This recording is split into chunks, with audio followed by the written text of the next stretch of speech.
Dominic, you have a phenomenal memory, but this isn't natural, it's trained. Correct, yeah, as evidenced by my school reports. No, in fact, I was diagnosed with dyslexia when I was a child. I had great difficulty concentrating, listening to what the teacher was saying, and obviously memorising was a problem. So I started late in life when I was 30.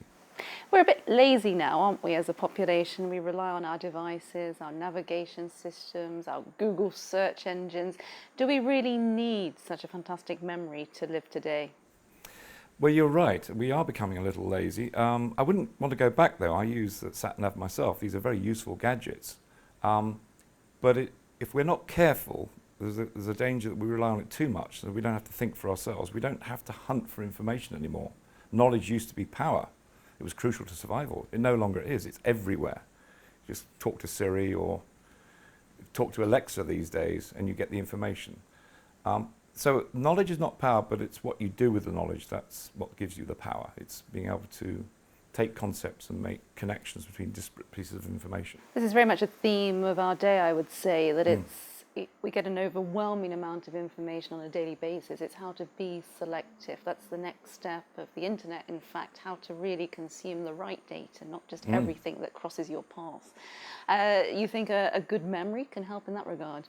Well, I think a good working memory, I mean, the thing about training your working memory, it teaches you to be disciplined because you have to get straight to the point. You have to find connections immediately. By working memory, what do you mean? Well, our short-term memory can only hold about 4 to 6 bits of information. The psychologists have been quite conservative recently. So if you meet somebody at a party and you remember their name, or if they give you a telephone number or some directions, that's about all you can remember. It's not until you start using those directions and you go out and follow them, that's when your working memory kicks in and it all makes sense. So working memory is like your jotting pad, it's your mental working space. And some people, particularly if they have special needs, they have a very limited working memory capacity. But the good news is it can be trained and you can expand it. And this is what we do at the World Memory Championships. We train our memory to memorize enormous amounts of probably useless information, but it's a demonstration of what you can do with a trained memory. When we look at exams and passing exams, a lot of it is to do with list learning, facts learning, and arguably, and this is when they've been criticised, you learn all this information for the purpose of the test and then you forget it all. As an example, you remembered 50 items on a conveyor belt years ago. Do you still remember that today? I remember some of the items, but people naturally assume, oh, well, he's memorised this information, it's there forever. It's not. I tend to discard it. But that's the point, isn't it? We want to hold on to some of that information. But if you want to, I mean, one of the education's biggest secret is they don't teach students how to retain information for the long term. Hence, students end up cramming information in the last minute. And this is called spaced repetition. So anything you learn, you should review it immediately. And the best way of taking notes is using things like mind maps. So you have a mixture of pictures and words. So review a lecture, whatever you're studying, immediately, then it stays in the memory for 24 hours. You must review it again 24 hours later, otherwise you have about an 80% fall off over the next week. If you review it the following day, you've got it for about a week. If you look at it after a week, you've got it for about 3 months. This is like the best kept secret, isn't it, Dominic? I mean, is this a flaw of the education system that we're taught to cram and take a test, but then really we should be retested a week, a month, 6 months and a year later? Well, I think the best thing is that students are taught how the brain works in the first place. I mean, this should be the very first lesson you learn. It's learn how to learn how to store information. So the 3 pillars of learning are really effective reading, which is hunting for the salient information, putting it in a note form that you can understand, not for your lecturer or teacher, it's for you to understand. And then the third thing is to store it. Now, I use memory palaces, memory journeys. I have a rather elaborate system for doing this. But you need to be able to then know when to review it. You need to know when it falls off. I use the analogy of the old circus act with the bamboo sticks and the plates. The guy starts spinning them and you can get about 10 on there before the first one starts to fall off, to wobble off. You've got to know your wobbling threshold. How much can you learn before the first lot of information starts to wobble? And you do work with students globally. Yes. Let's start in Switzerland. You worked with SUAS, the school there. What was your role? Well, I was invited by the Lyceum Alpinum in Zuoz many years ago to teach the students this very subject, is learning how to learn, learning how to store information, make learning fun.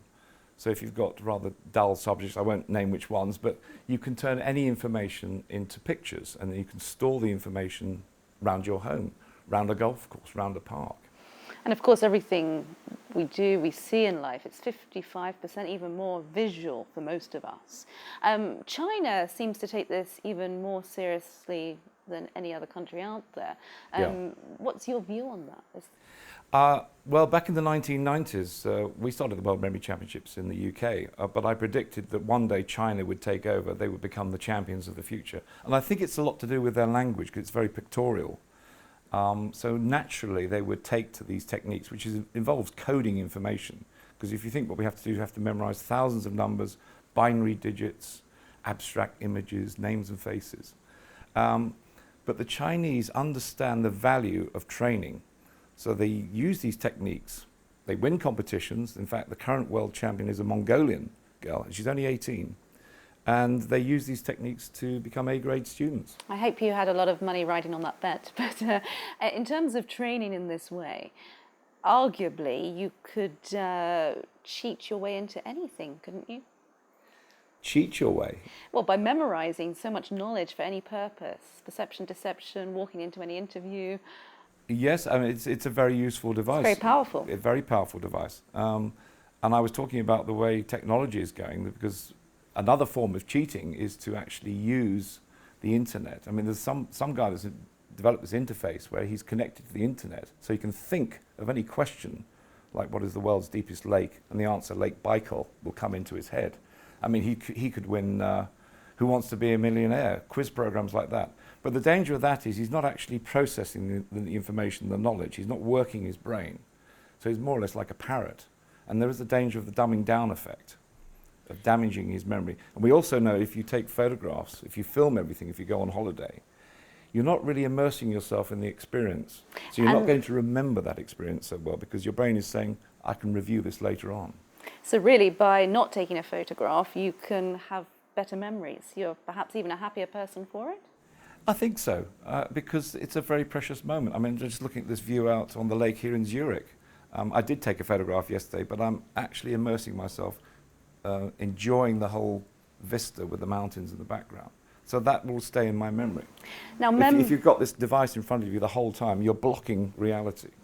Memory is, of course, a problem in health later on in life, especially so. It costs healthcare systems a lot of money. It's sad for the family and the sufferers of memory loss. In any way, of shape or form, do you help, do you support? Is there a way that by training your memory you can overcome such disease? I believe it is a case of use it or lose it. Nutrition plays quite a big part as well.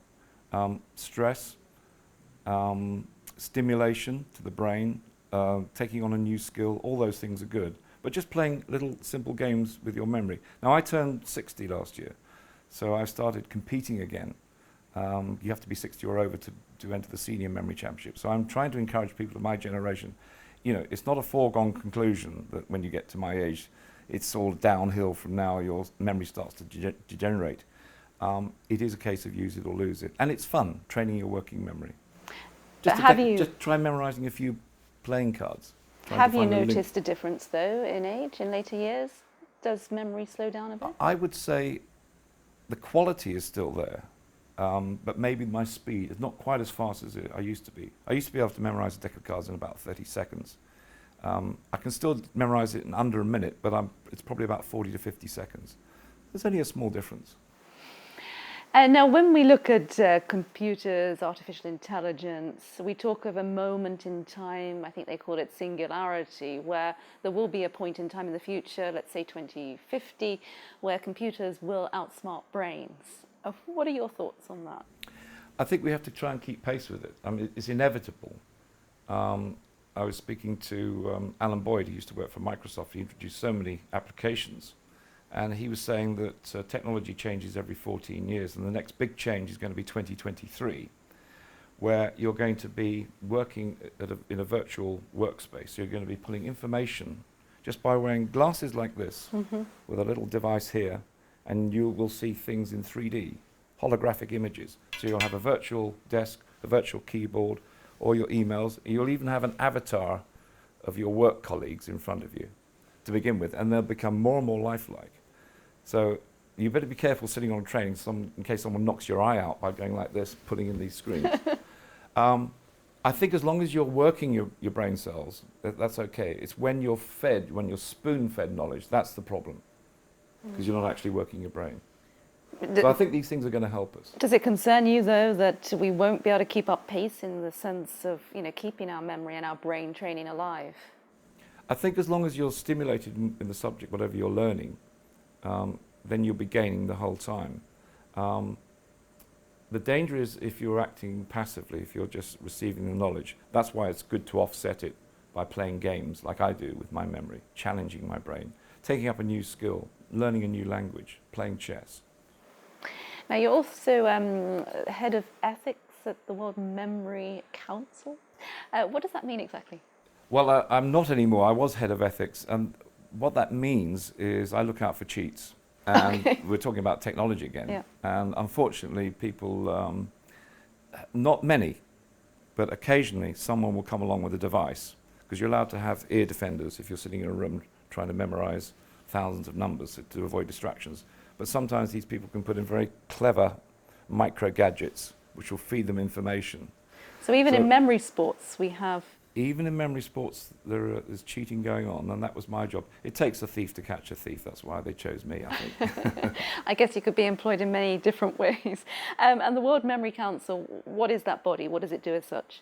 It's a governing body, the World Memory Sports Council. So it issues licenses to national memory sports councils around the world and makes sure that they abide by the rules of the game. And so we get invited out to places like China, the Middle East, America, to go and set up these competitions and judge them, adjudicate them, make sure it's played fairly. And training your memory has really become your life. Yes. What path were you on before you were thrown on this path? Where were you heading? Something completely different. I was involved in silver bullion, silver extraction from photographic waste, which is very smelly and a horrible business to be in. But back in 1987, I saw somebody on television memorize cards, and that was a huge inspiration to me. I think it's also, there's something in the genes. My great aunts and my grandfather played bridge for England, so there's this connection with playing cards. And also, some of my relatives were code breakers in the Second World War. So crosswords, code breaking, bridge, maybe I was destined to take up this sport.